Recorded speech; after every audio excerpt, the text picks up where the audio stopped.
Chapter 13. Queen of the Night. I reunited with Diana and Bindi as we continued to watch the incredible spectacle that is a road crew breaking down a show. It is an amazing and bittersweet thing to witness. Everyone should see the poetry of the process at least once in their lives, because it seems impossible, and yet it is not. A good road crew is worth their weight in gold. Bindi was seemingly everywhere overseeing things, and came back with someone in tow who played a pivotal role on this night for us all. His name was Lucas Fox, and he was the one they all referred to as Eagle Eye. Bindi introduced him to us and explained that Luke would be the one to take us to the after party at the hotel, much like a guide, to help navigate through all the people of the crew. Luke looked at me with a deep intensity and interest when we were introduced. There was no ring on his finger, and I could tell that he fervently liked me. He was in his mid-20s and pale from being on the road, with dark eyes that focused on me to the exclusion of all else. If I hadn't spent so much time riding the U2 with the German people staring at me, I could not have dealt with his gaze. His hair was light brown and matched his neatly trimmed beard. He was Caesar's guitar tech, and it was no coincidence that he was put in charge of me, because he was loyal to Caesar.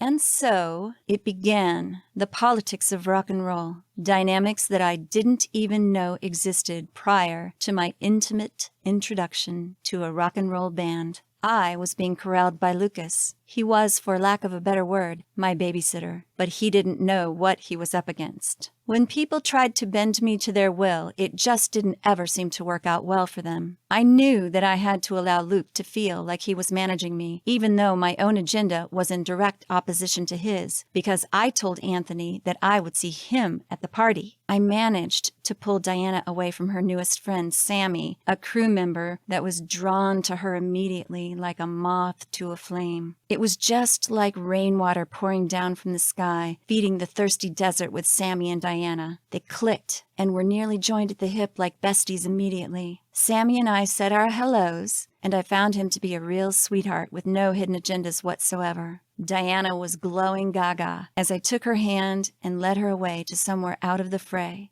so we could talk. I found a private place for the two of us to speak quietly. I said, "Okay, Diana, we have to make a pact." She looked at me with the dancing eyes of l'amour and said, "Okay, what's our pact?" I said that no matter what happens, we are not splitting up on this night, that we will stay together or make sure that the other one is safe. She smiled, one of those smiles to light up the night, saying, "Yes, absolutely, I'll swear it." "Perfect," I said, smiling. "Let's do it. Repeat after me," I said solemnly. "I promise to stay together or make sure that the other one is safe for the whole night." "I swear it," she said, and spoke the words aloud. And with our promise to be kept, we looked up, just as Luke came toward us and said, "Are you two ladies ready to go?" Yes, we were. We were past being ready. It was close to midnight. There was no warm-up band, so they had finished playing about 10 p.m. I wasn't exactly watching the time as it passed. He said, "Let's head to the bus. You're riding with us." We agreed and filed on to the luxury bus with everyone else from the crew. I was going to sit close to Diana, but Luke objected, asking me to sit in a seat directly facing him. "No, here.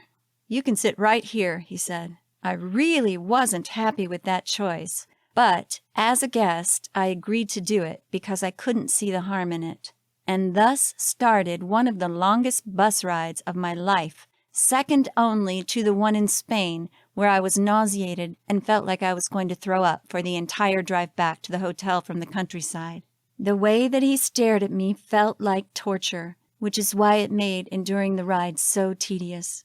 I was used to this from the German people because of the difference in cultural norms. However, from an American, it could only be interpreted as rude. So at times I stared back, and at other times I found something else to focus on outside the window or on the bus itself to distract me from being the object of his undying attention. Though it was a miserable experience, wanting desperately to dodge his stares, I found myself becoming saturated with lucidity. I began to feel as though reality was a lucid dream, simultaneously real and surreal, as time became an effervescent river of awareness, each moment flowing into the next like liquid life.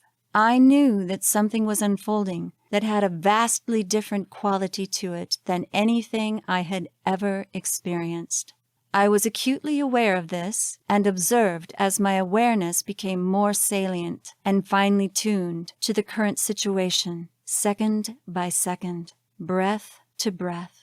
My own spirit descended and breathed the pale silver light of pure awareness into me. As it permeated my being, I found that I knew why Luke was staring at me, and though I understood it, I silently prayed for him to stop. There were times that I was given peace as he tried to make some awkward conversation. I felt tired and lit at the same time, like I had passed through a portal to a more fluid existence. We were headed to the Continental Hotel, a place that, until that night, I never knew existed. Despite the constant staring, I blocked Luke from accessing my internal world, as he was trying desperately to get into it. Even though I found his behavior annoying, it didn't throw me off track. I stayed focused on finding out more about Anthony and being open to understanding as much as possible about all of them in the process. This was the life that I had dreamed of living, so I studied every nuance as it played out before me. Finally, we arrived at our destination, a 5-star high-rise in the heart of Frankfurt, reaching up to the sky, municipal and humbling in its towering glory. Everyone filed off the bus and through the lobby, making our way to the elevator. We waved to the staff that greeted us, at least 40 fellow human beings shuffling our way to the next phase of our existence. It was like a circus, really, and I felt as though I belonged to an exceptionally large family. When our group reached the elevator, Lucas hit the up button, and we waited patiently for an uncanny amount of time for the thing to reach the ground floor. When the lobby light finally lit up, there was a tone as the doors opened, and our small group of 10 or so entered the portal to the next level. The elevator was like a room unto itself. It was dimly lit, but the lighting was adequate with mirrors on all sides and a safety rail to hang onto just in case of emergency. I glanced into the mirror and could see that I didn't look as tired as I felt. The ride to the 22nd level where the crew was housed took forever. I could have done my hair in the amount of time that it took the elevator to make it to level 22. It must have taken at least 10 minutes, though I didn't time it. I had never been in an elevator that took that long in my life. When we reached the cruise floor and stepped out, I could see that all the doors were opened up and down the hallway. The party had started, and people were casually moving from room to room without hesitation. We headed to a suite where plenty of people already gathered in small, intimate groups with low music, beer, and a stellar view of Frankfurt. It was low-key and a very chill environment. I observed with some amusement that it was the exact opposite of every stereotypical rock star party story that I had ever heard. I commented with a half smile that no one had thrown a television out of the window yet. Feeling a little bit stifled by Lucas's attention because he wanted me to sit right next to him on the couch, I excused myself to break away from his need to keep me on an invisible leash. His instructions were obviously to keep me close, and he certainly did just that. I kicked off my boots to give my aching feet a rest, and headed sock-footed to the loo to escape the pressures of his expectations. As I closed the door and checked my hair and makeup before seeing Anthony again, I thought, could be worse. It'll do. I knew he would be arriving soon, and I wanted to be ready for it without smudged eyeliner or mascara under my eyes. I was grateful that my hair had grown out from the ill-fated cut at the PX. I felt the anticipation of what was coming next in a quiet reverie, with a tingling sensation traversing up and down my spine.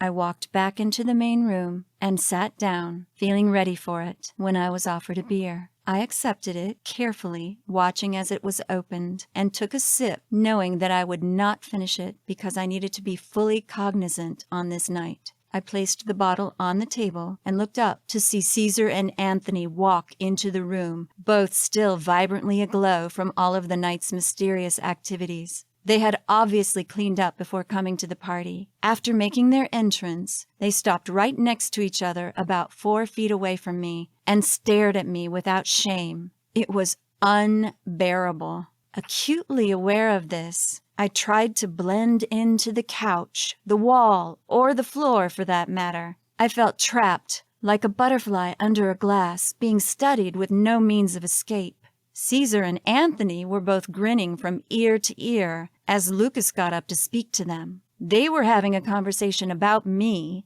in front of me, though they didn't know that I could hear every word of it.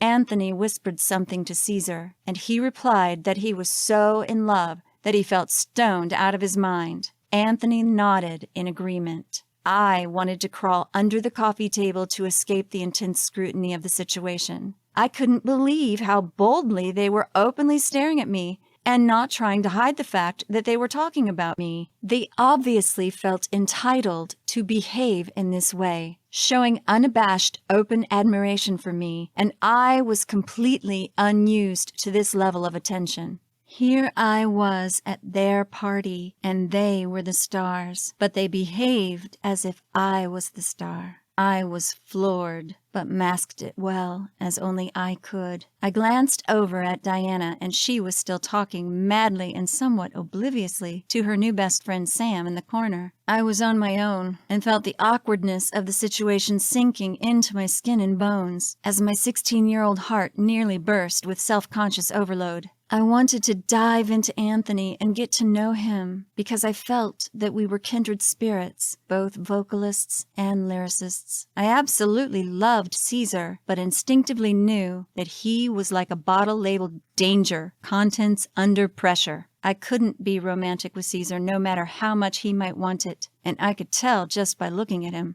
When you know, you know. The most shocking piece of this unfolding puzzle of disaster was that I had quickly gone from being just a girl at the concert to becoming the object of unyielding attention from both the singer and the lead guitarist. It felt overwhelming, and I wanted to cut and run out of the room, but I couldn't if I were to unravel the mystery of what this night would mean to us all.